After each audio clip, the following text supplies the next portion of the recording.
chém ta rô ta với khát chú lì tế à hiền chém ta rô ta hiền chém ta rô ta cài quang hi à lâu ca la à chép ta lốc mê ya chém ta rô ta chú à thìn ul ta à khá un giảm na rô bùi chú à phít ta lốc mốc mê ya khá ra chú à la à Aswaya ram a ngunga chuan a den ta dot meya ram a chu a thin a rim ma tei wang wu chu a tai a thai da ta a tei wang chu a thin a rim a sangal a se a sangal chu a thin a rim a ba on na chang e a tai thu a ba chu a thin a rim a sai na ra a lu ta sai chu a thin a rim a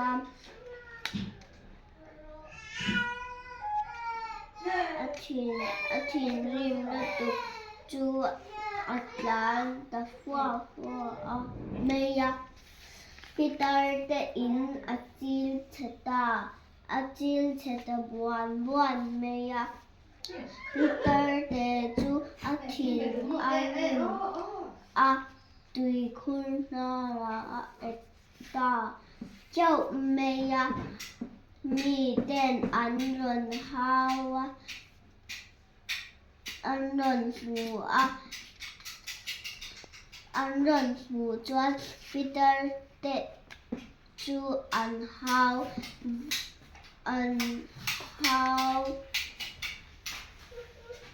ba Peter te enga nge tui khun na ra an ti a Peter te chuan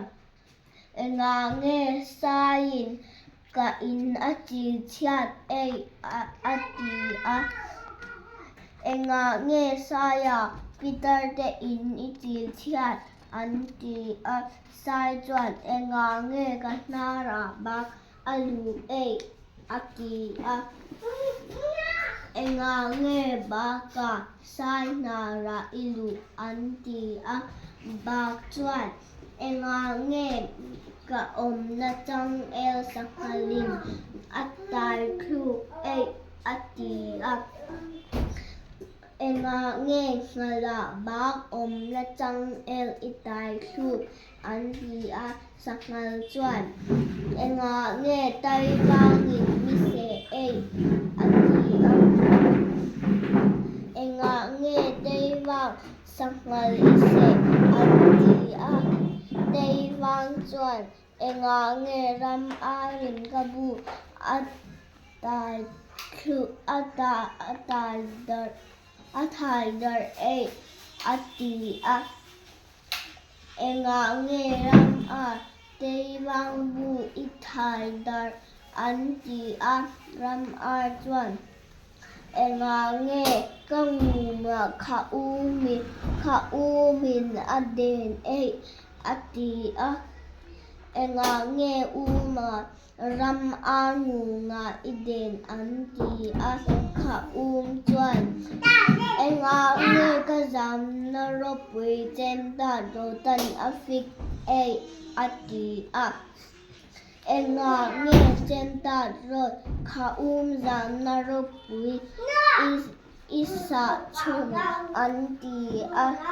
kai kwa chem ta ro ta chuan enga nge kai kwangin mi a che a ti a enga nge kai kwang chem ta ro ta I che an ti a kai kwang chuan soi tu a she ve ta lowa mi te chuan kai kwang chu an hau le a suy thoại rồi ngã nghe chém cả rồi ta ít chế ăn gì ăn cái quang chuẩn ý tôi mình lạc chuẩn cái đen lép ăn maya mình rồi chuẩn nấu bằng lò mà cái sandwich về tông ati ringot maya ti chuan tuya an thlak ta tuya an thlak le chuan nuam ti takin a heu ta ze maya an han man le don an han man le dona buka alu ta dei maya sa thial kuangin an hola ma se an hol chuak thei talova kai kuang chuan in ni hol na kha rai se thiro se ati tun thleng hian na thial kung hi a rai chuan a thi mei thin ani an ti